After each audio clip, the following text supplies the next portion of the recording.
É importante que nós tenhamos aqui a fala de que não há intenção de privatizar a Caixa. Porque a fala do ministro da Economia é: eu quero privatizar todas as empresas estatais. Essa é a proposta. E aqui mais adiante ele diz: o presidente está conosco na privatização. Todos os dias ele cobra. Tem que vender uma por semana. Está demorando muito. São as falas do ministro da Economia, Paulo Guedes. E, aliás, quando se fala que não há a privatização da Caixa, eu acho que isso é absolutamente importante, que é uma empresa 100% pública, portanto, ela está a serviço do povo brasileiro, ela não tem na sua estratégia os interesses privados que uma empresa que disputa, ou seja, que está na Bolsa ou que tenha ações, possibilita. Mas me preocupa aquilo que foi falado pelo presidente da FENAI. A Caixa está criando uma série de empresas. Está criando a empresa para cuidar da seguridade. Está criando uma empresa para cuidar de cartões. Está criando uma empresa para gestão de ativos de terceiros. E está criando uma empresa para loterias. E o que tem sido dito, e é preciso que nós tenhamos clareza sobre isso, é que a loteria terá capital aberto. Ora, mais de 30%, por volta de 35%, 37% dos recursos da loteria, eles são revertidos em políticas sociais. Agora, imagina se eu tenho uma empresa, a loteria, uma subsidiária da Caixa, e é preciso estar atento ao que foi decidido pelo Supremo, que as empresas subsidiárias não precisam passar pelo parlamento para serem privatizadas. Depende da decisão do gestor, do acionista majoritário, enfim. Então, portanto, nós temos risco, sim, de uma privatização, porque há um esquartejamento da Caixa, há uma retirada de dentro da Caixa de ações que são fundamentais para o fortalecimento da própria empresa. Nós, portanto, temos que ter extremo cuidado, porque a lógica do governo, o governo não esconde isso, é uma lógica privatista.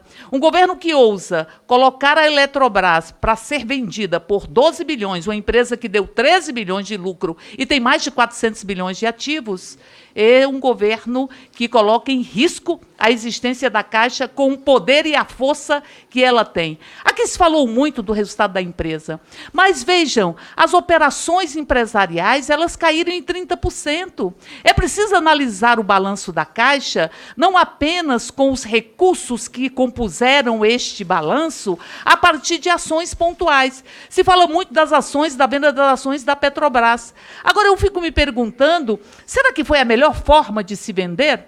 Porque você tem várias formas de vender ações. Você pode vender em pequenas quantidades, se aproveitando das boas condições de mercado. Mas vejam, o preço do leilão com que foi vendida as ações da Petrobras foi de 30,25%. O preço, à época, cotado na Bolsa era de 30,75%. E eu fico me perguntando, será que essa foi a melhor forma de você vender as ações da Petrobras? Está se anunciando também as vendas das ações da Alupar. A Alupar não pertence à Caixa. Ela é do Fundo de Investimento do FGTS, que eu concordo que não pode sair a sua gestão da própria Caixa. Mas eu não vi nenhuma palavra da presidência da Caixa quando o FGTS tem no seu conselho curador a extinção ou a retirada da Caixa. A Caixa saiu do conselho curador do FGTS, saiu do conselho curador. A Caixa assume os riscos da operação, das operações que são feitas com recursos do FGTS, mas ela não está no conselho curador. Aqui foi falado muito do Minha Casa Minha Vida, mas, na média, nos governos do PT, a média anual de investimento era 43 bilhões. No Minha Casa Minha Vida. Em 2019, 4,6 bilhões. E aí, deputado Gilberto, o que está previsto para 2020 é 2,7 bilhões. E ainda a restrição da faixa 1 do programa. O Minha Casa Minha Vida, para além do que aqui já foi falado, que quem tem endereço tem cidadania, quem tem endereço tem para onde ir e tem como estruturar a sua própria vida, ela aciona a cadeia produtiva da construção civil, que movimenta uma série de outras cadeias, e nós sabemos disso. Portanto, é preciso que nós tenhamos uma decisão do governo que pontue que esteja fortalecendo o programa Minha Casa Minha Vida. Nos governos do PT, a Caixa passou a ser a maior articuladora de políticas sociais do Brasil.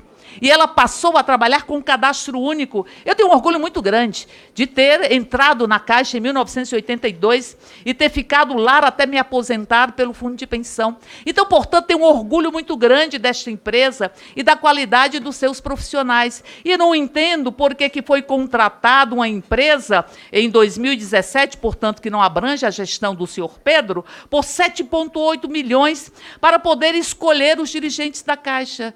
E nós temos, segundo matéria do jornal O Dia, esse valor foi gasto, e nós tivemos, segundo matérias da imprensa, a contratação de uma vice-presidência para estar na vice-presidência de gestão de recursos de terceiros que não tinha os pré-requisitos necessários. E a Caixa, portanto, segundo notícias da imprensa, ficou proibida de operar recursos de terceiro na Bolsa, porque foi descredenciada pela CVM. E foi descredenciada porque foi contratada uma pessoa para a vice-presidência da área específica que não tinha os pré-requisitos necessários. Também não entendo, e é preciso que nós tenhamos as explicações necessárias, qual era a condição e qual era o currículo e a contribuição de um personal trainer para ser consultor da Caixa. Até porque, se nós vamos falar de como estão os trabalhadores da Caixa, nós vamos ver que há uma reestruturação, e eu não esqueço, deputada Marcivânia, quantos trabalhadores que estiveram comigo e que choraram, mas choraram, porque uns trabalhadores que a Caixa investiu anos após anos, 20 anos, 30 anos, para formá-los, para que eles pudessem atuar na área de tecnologia, e simplesmente porque tinham a função incorporada, porque eram funcionários antigos, foram retirados. E tiveram que treinar terceirizados para assumir responsabilidades imensas na Caixa, como, por exemplo, responder a todos os processos ou a todos os questionamentos acerca dos cartões. Funcionários que faltam 6 meses para se aposentar e foram jogados dentro de uma agência que é muito importante valorizar a ponta, mas em 6 meses, esse profissional que a Caixa investiu nele, este profissional que trabalhou a vida inteira na área tecnológica, ele terá tempo hábil para poder se apropriar do funcionamento de uma própria agência? Há muito sofrimento psíquico nos funcionários da Caixa. Eu diria que houve uma pesquisa feita pela FENAI que ela diz 15% fazem hora extra com frequência. 1 em cada 3 funcionários já apresentou algum problema de saúde. 1 a cada 3. A metade deles teve que tomar medicação. Antidepressivo é o remédio mais utilizado. Há uma insegurança dos trabalhadores da Caixa que não sabe o que vai acontecer com eles, porque não tem diálogos, aí choram. Choram porque se sentem desvalorizados pela empresa onde eles se dedicaram toda a sua vida. E estão estes trabalhadores e trabalhadoras sendo remanejados. E este sofrimento psíquico, eu diria, quase 60% dos funcionários se dizem sobrecarregados. Quase 60%.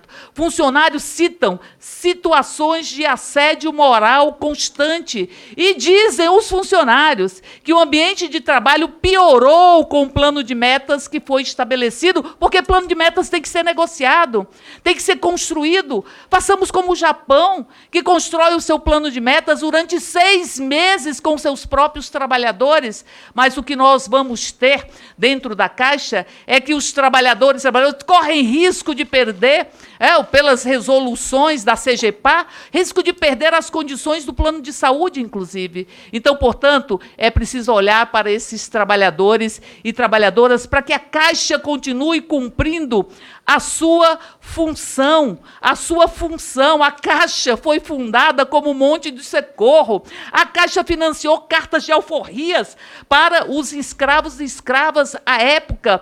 Ela tem a finalidade social que não colide com a finalidade empresarial e de disputa. Então, por fim, eu diria, nós precisamos valorizar essa empresa. Reparti-la, esquartejá-la, não fortalece a empresa. Tratar os servidores ou os trabalhadores sem que eles saibam o que vai acontecer com eles no dia seguinte e como se eles fossem descartáveis, também não ajuda as empresas. Como é que fica um trabalhador que a vida inteira se dedicou na Caixa, com a função que se dedica à Caixa, e que, de repente, vê que uma outra pessoa sem qualificação, talvez por relações pessoais, assume a função de consultor, ou uma pessoa que não tem qualificação para o cargo, assume determinado cargo. E, por fim, dizer, é preciso explicar muito a devolução dos IHCDs. E digo que é preciso explicar porque a Caixa não tem obrigatoriedade de devolver esse recurso. Esses recursos são aportados para que ela aumente a sua margem de operação a partir das regras do Acordo de Basileia. Portanto, a Caixa não tem obrigatoriedade de devolver estes títulos para o próprio Tesouro. A Caixa não pode servir para ser manipulada, esquartejada e ser entregue à lógica de mercado, porque ela é mais do que isso. E apenas para concluir, presidenta, a Agência Barco, que nos emociona a todos e todas, ela foi criada durante os governos do PT. E ela tem 2 embarcações, uma chamada Chico Mendes, inaugurada em 2010, que atua no trecho Manaus-Quari, no Rio Solimões, e a outra na Ilha do Marajó, inaugurada em 2014. São exemplos de como a Caixa é um banco que anda e que vai à própria comunidade. E é um exemplo, então, para ser seguido com a contratação das pessoas com deficiência, porque isso foi originado por uma ação do próprio Ministério Público do Trabalho. O deputado Gilberto sabe como nós trabalhamos todos os dias para que se cumpra a lei. Cumpra a lei. E a lei fala, numa empresa do porte da Caixa, da contratação de 5%. Isso originou uma ação do Ministério Público do Trabalho e a Caixa, enfim, está contratando as pessoas com deficiência e se fazendo mais democrática e se fazendo mais inclusiva. Obrigada, deputada.